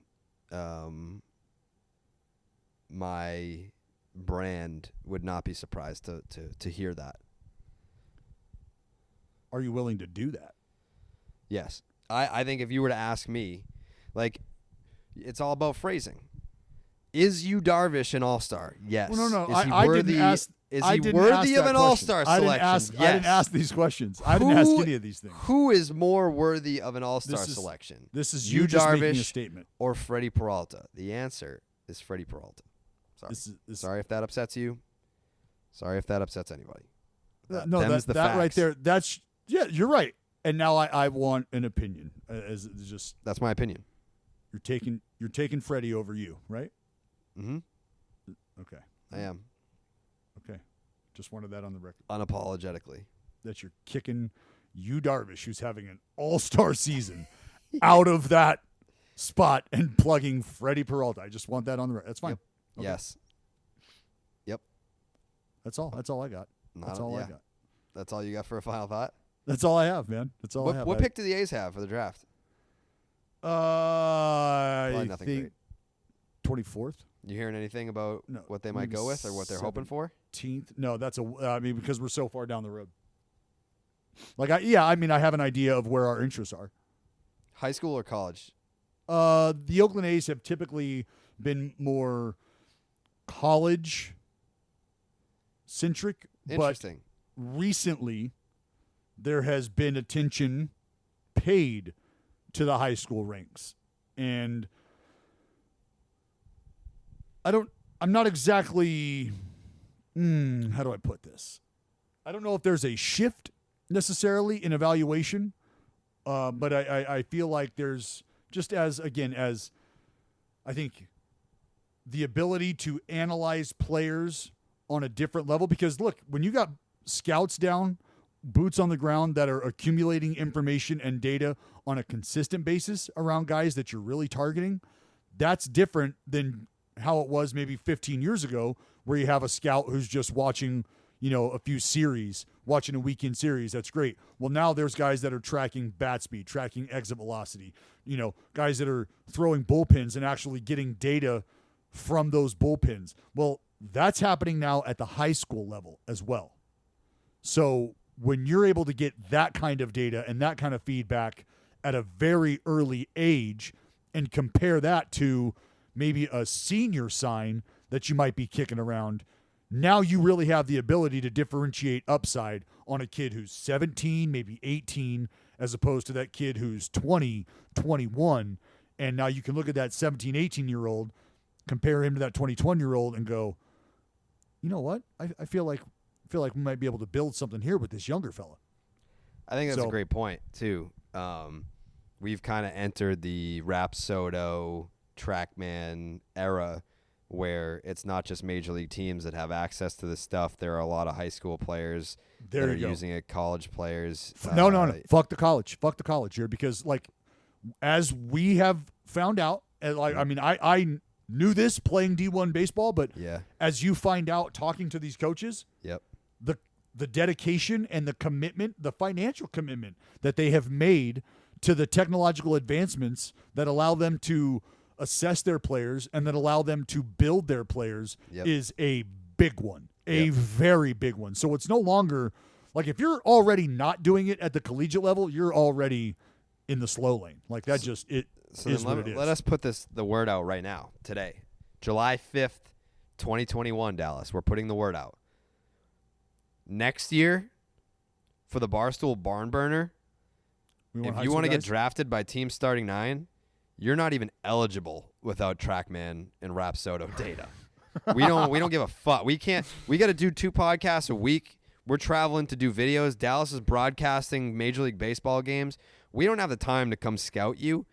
So scout yourself and give us the data. This is the first year of the Barstool Barn Burner, so we kind of we threw it together, and I still think we crushed the draft. Like we still have far and away the best team. It's not even close. Not even close. That'll be at the end of the month that we go out to Iowa, the Field of Dreams, to play the Red Line Radio team.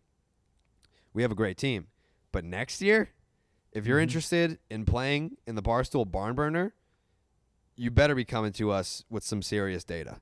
You better be like, I don't even care. Like I love the videos where it's like, all right, I've got a mullet and I can, crack a beer with my spike and shotgun it on the mound. Love all that. We need morale guys. We need mullet guys on the team, but we also need guys that have nasty shit. I need spin efficiency. I need true spin here. I'm going to need it all. I'm going to need it all. I want your rates. I want the pertinence. Give it to me. Mm-hmm. Yep. I mean, we are becoming an advanced organization. Team starting 9 for year 2 of the Barstool Barn Burner. I'm excited for the draft. Obviously I'm in a unique position. Yeah, you are. A fan of a team that has the number 4 pick and all the rumors of who might be going. I mean, have you done your homework on some of the amateur position guys? The high school guys, yeah. Okay. Yeah, I mean, I don't know. Like I've taken a peek at like the top 15, like projected top 15 guys. You recognize some names in there when you're, following the sport of college baseball. But then, when you start getting into why I asked you, like, are the A's looking at high school or college for their first round pick? I feel like this year in particular, there is a lot of interest in high school talent going in the first round, like high in the first round. So it's I don't think it's a matter of, wow, this year, for some reason, there's more talent in the high school pool than there is in the college pool. I think it's there's a cap on the draft, so you can probably get high school talent for less than college talent, and there's more information than there ever has been. So it's not like the talent's better. It's just we know more about the talent than we ever have. Yes, and again, the simple fact that we are. I say this every year, and I've been saying it for the last 10 years when we talk about Tommy John and all that. Like, we're bigger, faster, stronger than we've ever been as human beings, as athletes, and a lot of that has to do with the advancements in training and technology. So you're going to be able to tap into who these freaks are, like, as they're starting to become the freaks, right? It's like having all of these analytics and having all of this technology available to the high school kids is kind of like us walking into the sewer right as the Teenage Mutant Ninja Turtles are fucking around with the ooze and then just turn into these absolute ninja warriors. Yeah. Like, that's what that's what's happening. Yeah. I'm excited. Very excited. It's less than a week away. And I hope that they continue to do this. I hope that they continue to make it a part of like all-star festivities to combine all that, because when it happens on like a random first week of June night and it's like guys have games, like now it's like there's we've got center stage. People are focused on baseball. The MLB All-Star Game is every single year annually the highest rated All-Star game of any of the 4 major sports. all these other sports are done. You've got eyes on baseball. Let's put some eyes on the fucking draft. Let's do it, because I understand some fans' point where it's like, you draft a guy out of high school, you're not going to see that name again in the big leagues for 4, 5, sometimes 6 years. There are fast track guys, no doubt. There are fast track guys. But when you make a spectacle out of the draft and you put that focus and attention on it and you make it a big deal, then people start to treat it like a big deal. You start to remember those names that go in the first round. So that's what I like about this year. July 11th, Sunday, MLB draft, Jack Leiter, Boston Red Sox. All right, I have nothing else to say about that. Brew Crew, 3 picks within the first, 50 picks or so? Who's got it better than 51 me? 51 picks. 3 picks within the 3 picks within the first 51 picks. Who's got it better than me right now? The Brew Crew and the Red Sox, 4th overall pick. You know what? I'm just going to have to do this to you. You're going to have to pay to fly me to go see Jack Leiter. I am more than willing to come. I'll do it. If I've already told you that I'm coming. Yeah, I will.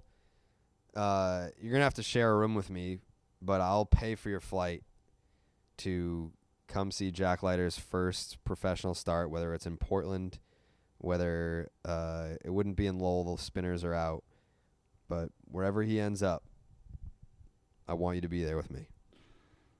I want that to happen for you so bad, and equally as bad, I want him to get picked right before.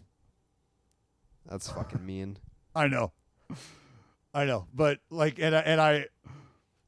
I want to be FaceTiming you when that happens. No, you know what? Maybe I'll be at Coley's wedding. So. Oh fuck. I mean, you can still FaceTime me, but I'll be at Coley's wedding for sure. Yeah.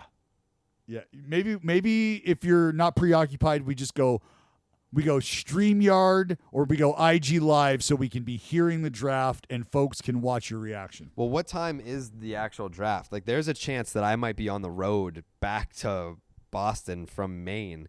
It's a 3.5-hour drive, so I want to get back by like midnight. So I might be on the road by like 8:30. I think the draft might start at like 6 Eastern. Okay. So you might be like just wrapping up the Mick Union, the Coley Mick Union. Okay. Yeah, right now I'm just seeing dates. I'm not seeing a time. But I'll make it work. I'll pull over. I'll pull over and I'll make it happen. Love that. All right. That's it for us this week. And enjoy the games. And we will see you on Thursday. We got no morning wood, no anything, right? No morning wood, no stay hot or not this week. The company is shut down, but Starting 9 rolls on in terms of recording podcasts. You got it. We're here for you, babe. We go!